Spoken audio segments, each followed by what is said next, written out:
Hey, thank you for joining Rudy and me today. We're in Exodus today, and we're laughing because we've been telling stuff to each other off camera. We're going to start off with verse 1. These are the names of the sons of Israel who came to Egypt with Jacob, each with his own household. I'm going to read them to you really quick, and Rudy, you can probably get the proper pronunciation, but here we go. You do a very good job. Verse 2, Reuben, Simeon, Levi, Judah, Issachar, Zebulun, Benjamin, Dan, and Naphtali, Gad, and Asher. Total number of people born to Jacob was 70. Joseph was already in Egypt. Verse 6, then Joseph died, and all his brothers, and the whole generation. But the Israelites were fruitful and prolific. They multiplied and grew exceedingly strong, so that the land was with them, or filled with them.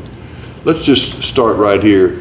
Are there any of the sons of this Israel that you really want to talk about? No, I think the most important thing is that, God is the one that basically inspired Moses to write this. And I find it very interesting that it says that the total amount of people was 70. And in the numbers that God basically leaves us to find, which come up in the festivals. Right. But we were talking earlier how Genesis and Exodus are so intertwined. Yes. Because really the Exodus story wouldn't have a beginning without the book of Genesis. Right. And in Genesis we find that if you were to go back and you were to count all the descendants of Noah's children, you would find that there's 70 nations that build the whole world. And so when there's 70 people that belong to Jacob's family, Right. we find that maybe this is a representation that God is giving us about the whole world. Yeah, good. And I like that. And it's all 70 is also the life of a king.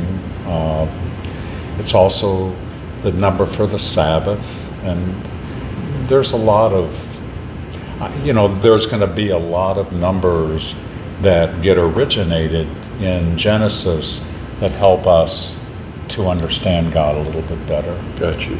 That's nice.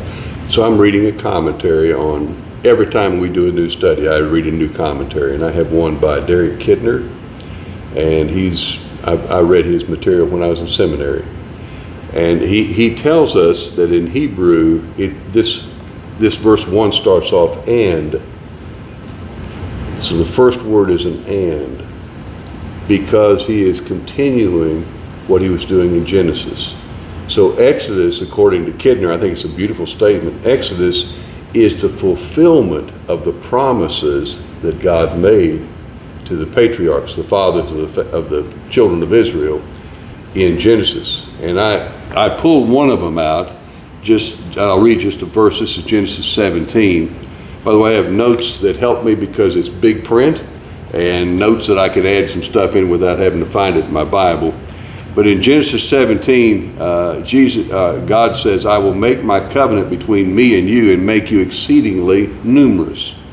This is to Abraham. So he gets a name change, and then he says, you'll be the ancestor of a multitude of nations. I'll make you exceedingly fruitful. I'll make the nations of you, and kings shall come from you. And then that's repeated with Abraham, Isaac, and Jacob. So that just gets repeated, which to me, here we are. We're finding that fulfillment. Correct. And, we just finished the book of Revelation, and Revelation is about the children of God ultimately coming to their promised land, which is heaven. This is the first story of God taking his people to a promised land. And the promised land is a place on earth that God had promised Abraham, and that's another one of the connections. Plus, this is a small image of what God is going to do in the very end. You got it. So it was good that we kind of did. It's good that we did Revelation first, because or we just finished it. We didn't Right. do it first, but because it will help us look at the first Exodus in relationship to the final Exodus. Yeah, how it applies to our life. Yeah, Exactly. right. So we're at a really good section to stop. Why don't we stop here? And then this is going to be a short video. We'll have plenty of long videos for you coming up.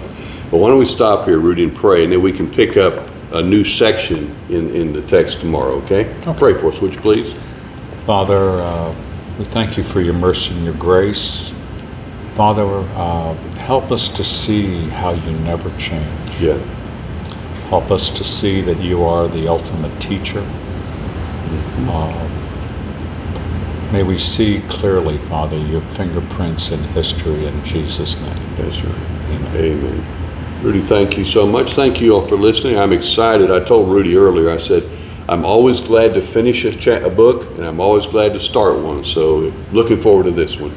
God bless you. We'll see you tomorrow. Have a great day.